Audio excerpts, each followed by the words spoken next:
Why content creators go insane? Content creation. The last standing export that Americans under the age of 35 are willing to produce. Everybody wants to be rich and famous, and nowadays that's actually a possibility. Well, maybe not the rich part, but you can be like locally famous for a couple weeks pretty easily. Set up a camera, get the lighting right, and perform your own little talent for your niche audience to enjoy. Or if you're not that talented, you can just steal other people's content and pretend like you're original. A lot of people do that. You think people are gonna check? They're on the swiping mentality, baby. They're gonna like it and keep moving. They're not even gonna... You want to make money on TikTok? Just post 1 minute long Family Guy clips. I'm pretty sure that'd be illegal, but if you want to make money on TikTok, the amount of channels that get like 100K subs or 100K followers on TikTok and then just post minute long videos and get like 200K views and make like a genuine salary. Gonna check the comments. You're in the clear, you piece of shit. And if that doesn't work, just, I don't know, show your butthole. I mean, so that's gonna work to some effect. I recently hit 1 million subscribers on YouTube, and that's one of the few goals I set for myself. I feel like making an OnlyFans and it being unsuccessful is much more sad than starting social media and being unsuccessful. Like if you have like OnlyFans and you're just showing your straight asshole on there and you have like 2 subscribers and one of them is somebody you know, I feel like that's just like there has to be a monetary threshold where OnlyFans is like worth it for the average person, and the majority of people on OnlyFans are not making that threshold In this lifetime. And to be honest, being a full-time content creator was a dream of mine since I was a wee tot, so I should be really happy. There's no way my mental health would deteriorate like a sugar cube in a boiling pot of water, right? I'm gonna complain for like the next 12 minutes, so you just gotta stick through this. So we all have our favorite content creators. Markiplier, XQC, Jenna Marbles. The best one. But if you've been around the block as long as I have, you'll notice that your favorite content creators will start in one place and become a fucking shell of themselves after a while, which is not fun to watch, but it happens to everybody. But why is that? Well, as someone who's had up close and first-hand experience with this career path, I know a thing or two about content creation, okay? Number 1, there's too much pressure. Oh my god. This job is a Sisyphus-level boulder roll where you wake up in the morning, pull an idea out of your ass, post that— Yeah, bad performance on videos just makes you feel like you're— like, dude, I post all the time, and I mean, I've learned to, like, somewhat get over it for the most part, but whenever you have, like, a string of videos do bad in a row, it just makes you feel like a fucking failure. Or even on Twitch, right? Like, where views go up and down all the time, and some months are gonna be better than others. Like, for example, in the summer, I averaged like 5K viewers. And right when September hit, I skyrocketed down to like 2.6. I knew that was going to happen because the school year was starting. But even when it happened, I was like, I'm boring. People hate me. No, and no, I'm not making good enough content, right? Stuff like that. That video, and then you show it to a variety of people for mild applause. And then you just sit there and watch the analytics grow or not grow as if it's gonna make the water boil any faster. And if it doesn't go well, if the video's a flop, whoopsie, there goes some wasted time. And if I do a bunch of those, then there goes my whole career. Let's hope I can keep it up, Tucker. Number 2, this shit is lonely, yo, straight up. First of all, I rarely leave my house due to this career. I'm not a travel blogger. I make everything— Yeah, the interaction is definitely lower unless you're somebody that lives in like LA or Texas. Like I stream with other creators, but I don't like talk to other creators. Like my social life is me hanging out with my friends and going to a bar, right? Or some shit like that. Right here. You gotta crank content out to stay even a little bit relevant. And I'm not even good at that. And it's just me, my camera, and my thoughts. I don't have like a production team. It's just me standing here. And my thoughts are loud and they are angry. And they don't stop. And also, I don't even know how you reach out to other content creators. I don't know what's the best way to reach them. And it's so pretentious to even assume that— I think reaching out, like, I remember my management told me this, or just in general, like, content creators will be like, you need to make content connections. Forcing that shit is just so awful.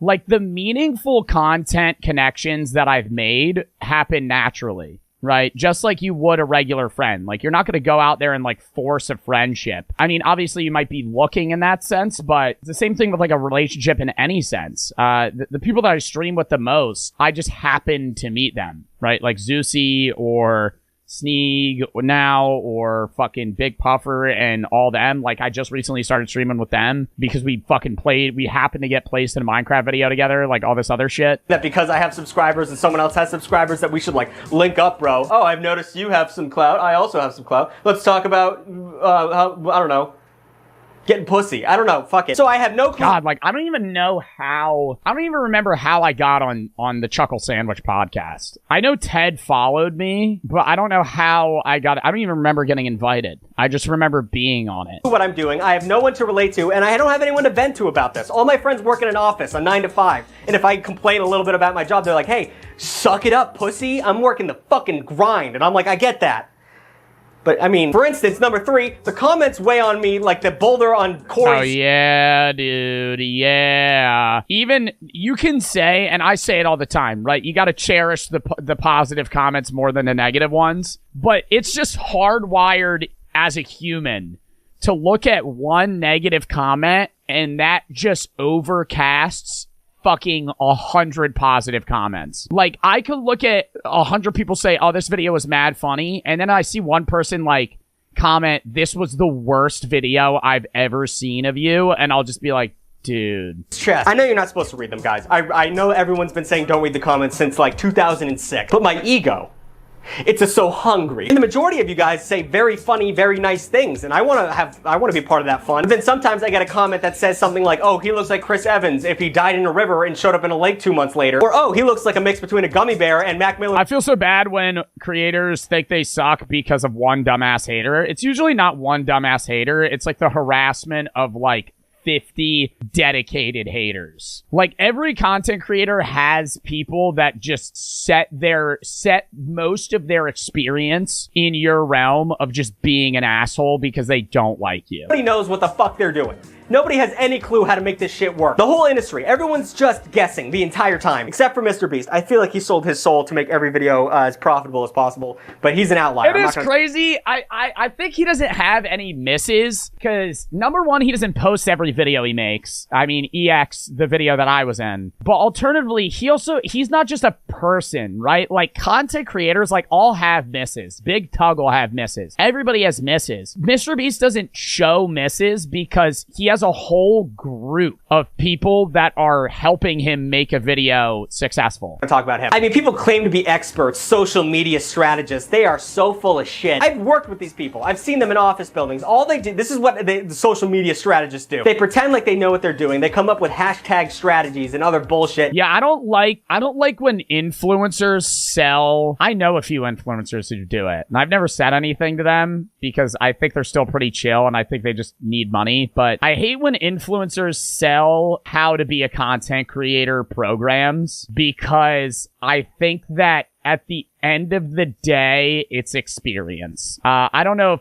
Tug's gonna get into this, but I think realistically, you just gotta do it. If you, like, I could give you as much advice as possible. You could pay for a program from Jimmy himself. But at the end of the day, you gotta get in there and actually do it, or you're not gonna know what you're doing. It's the same with any job, right? Like, if I tell you how to fish, you're not going to know how to fish unless you go fishing. Even if I give you a detailed layout, right? Like, you're still going to suck until you try it, right? And nobody's good off rip. And then they just throw a bunch of junk at the wall and hope things stick. And when one thing finally sticks, they go, yeah, knew exactly what I was doing. Ignore the 90 other things I posted that didn't hit.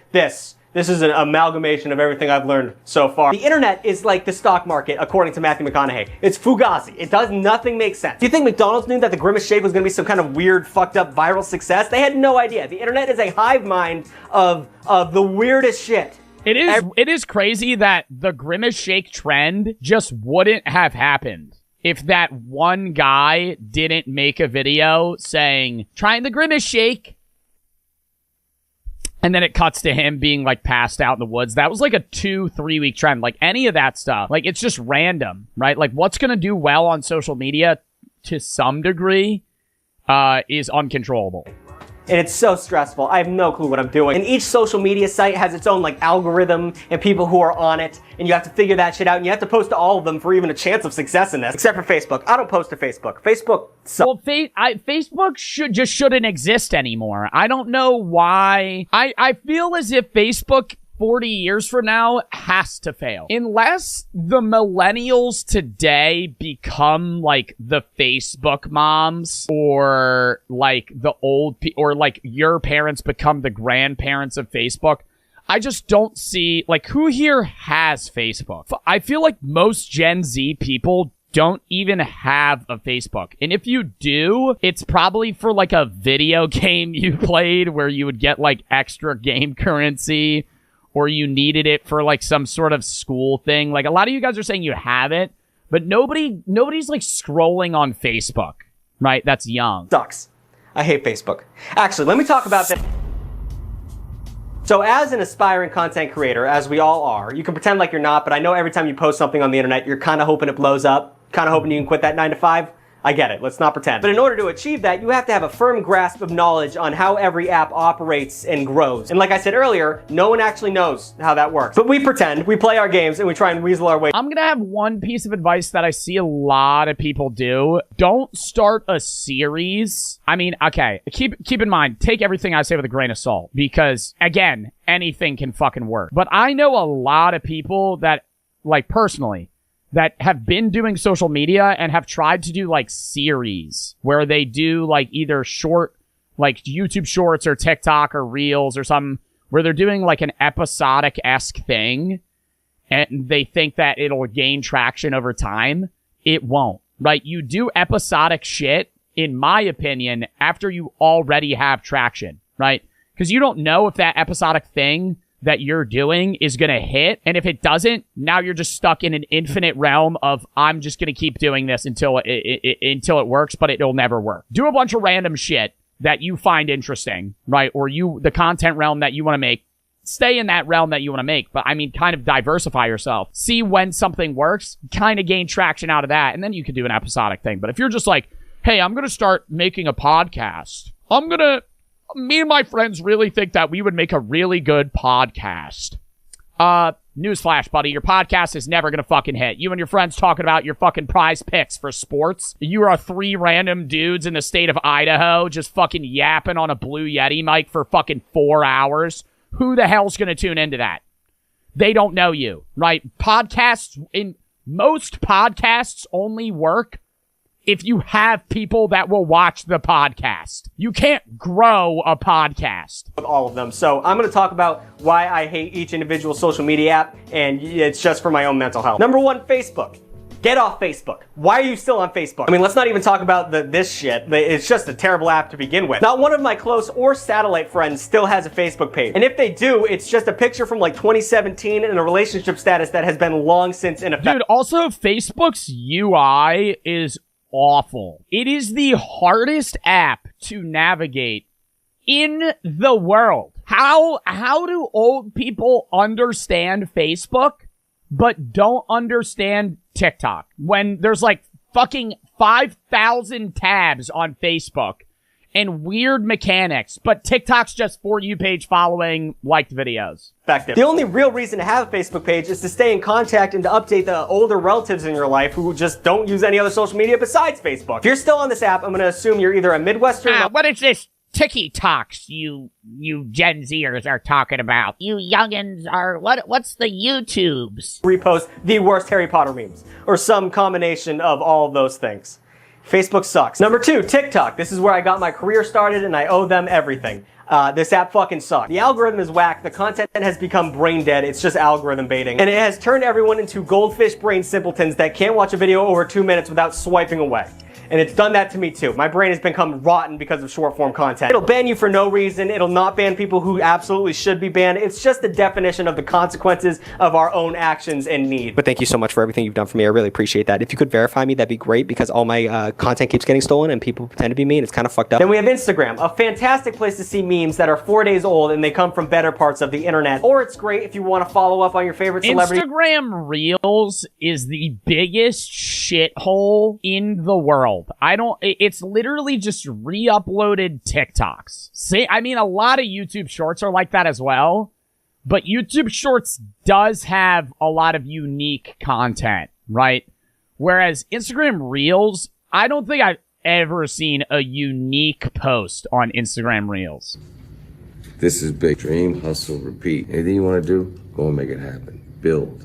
Mark Wahlberg just, I don't know. Mark Wahlberg just makes me fucking cringe sometimes. Like, I liked him in Ted. He's good in some movies, but it's like, dude. Build. Or to see pictures of relatives that you haven't talked to in a very long time and they're so face-tuned you almost don't recognize them. I mean, Instagram Reels is a terrible algorithm. That is one of the worst ones, and it's just a place where TikTokers post their TikToks months after they made them on TikTok. So just get a TikTok. I know why you're holding out because Chinese or whatever, but just fucking do it. Then we have Pinterest. I don't know Pinterest. I don't get Pinterest. I'm not a woman, and I'm not saying only women can use Pinterest, but I feel like it's specifically made for women to figure out because I thought Pinterest didn't even exist anymore, dude. I remember Pinterest being the hype in like 2016. Show it to me. I cannot crack the code, and therefore I will not talk about this any further. Then we have Twitter. Stop touching it, Elon. Stop touching it. It's scared. This was one of the worst places to put content out to begin with. It's so toxic. But now with the blue checkmark people at the top of every comment section just saying the worst takes imaginable, every comedy Twitter page has become a place of interaction bait because they get... Yo, you know what I hate about Twitter? Anytime I see a video on Twitter that I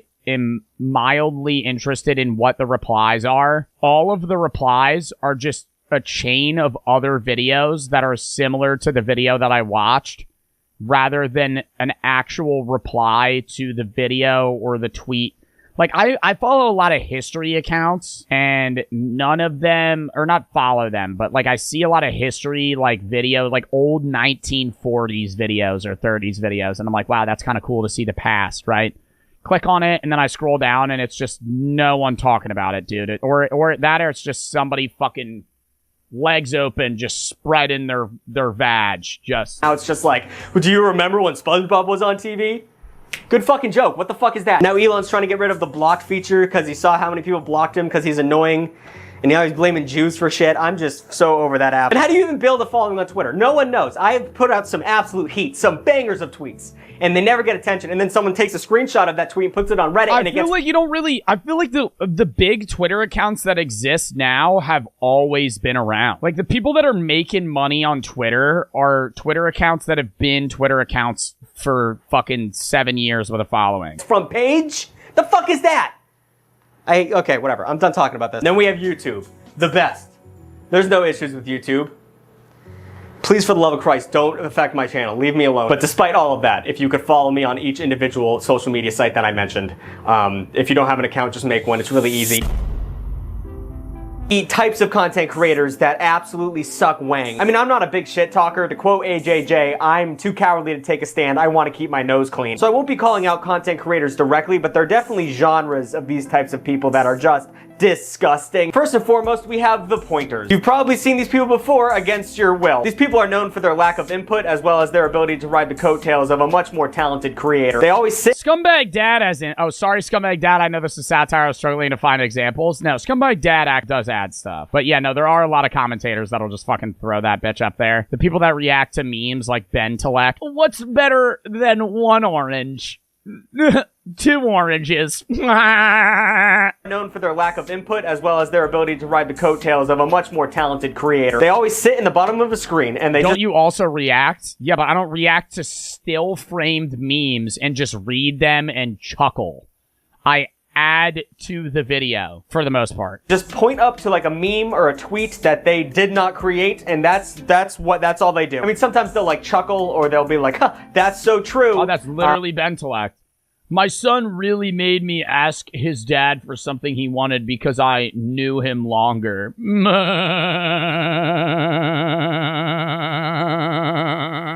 But that's not content creation. That's just a way to handle the fact that you're a waste of space, Ben. You piece of shit. Sometimes they'll be there for an entire video that they're stealing, and they'll just sit there with the blankest— Bro, but I'll watch the videos because I don't know where they found the meme from or like where the video is. Yeah, they'll just sit at the bottom, and then the top of the video, the top 2/3 of the video is just the video playing.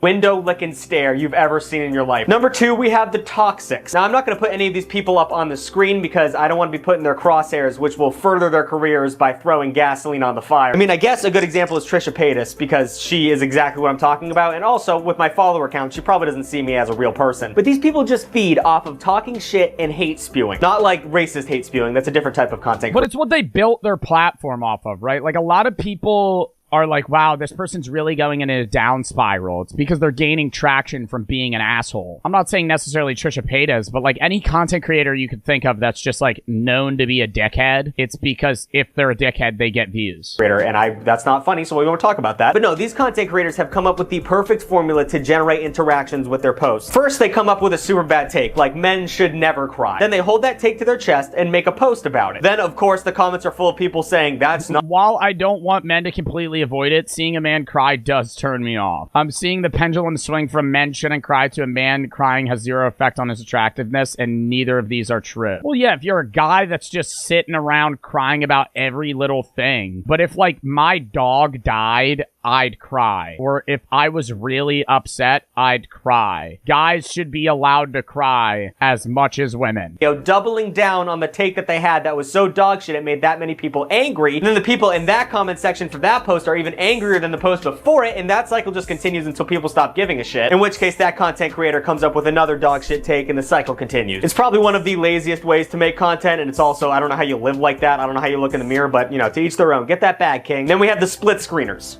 I have actual beef with split screeners because they keep stealing my goddamn content. These are just people who take another person's content and then they put another video to the side of it and pretend like it's brand new content. Dude, because they make so much money from it. Just imagine a regular TikTok, but on the side of it, there's like video game content or ASMR videos or DIY craft. Newsflash, dickbag, if you take one person's content and another person's content and put them together, you didn't make new content. You just stole two people's content at once. All right, if I seem a little different right now. I will say, though, when the split screen video's playing and I watch it, I can't help but watch the actual game rather like than the podcast clip. Like I watch a lot of podcast clips that are on like TikTok, and it's usually like a video of a GTA car like driving down this weird like U-ramp with gaps in between it. Editor, throw a fucking image of that on the screen right now. I described that perfectly. And then I'm like actively listening to it and giggling about that, but I'm not even watching the podcast. I'm just looking at that video and I'm like, it needs to make it to the end.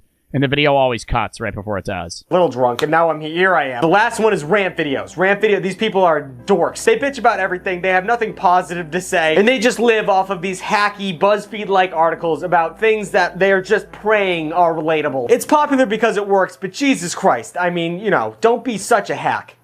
Is he shitting on Eddie Burback? Hold up. These hacky dorks. I got a little drunk, and now I think that might be me. Here I am. The last one is rant videos. Rant video, these people are dorks. They bitch about everything. They have nothing positive to say. Big Tug! You're a ranter! You're ranting! You're shitting on me and yourself! You are ranting for 11 minutes! Articles about things that they're just praying are relatable. It's popular because it works, but Jesus Christ, I mean, you know, don't be such a hack. Who wrote this? This is exactly about me. Thank you so much for getting me to 1 million subs. I really appreciate that. It really does mean a lot. I don't know what I would do if I didn't have a following. I'd probably still make content every day, but no one would watch it. So that's kind of a bummer. But I would like to just take these last moments to pay tribute to our fallen social media comrades that did not make it through the entire process. They went absolutely nutbags and they decided to give it up. And I salute those who want to give up, because that's very admirable in today's day and age. God bless. That's a fucking W video. Took us a while to fucking get through it. All right. Next.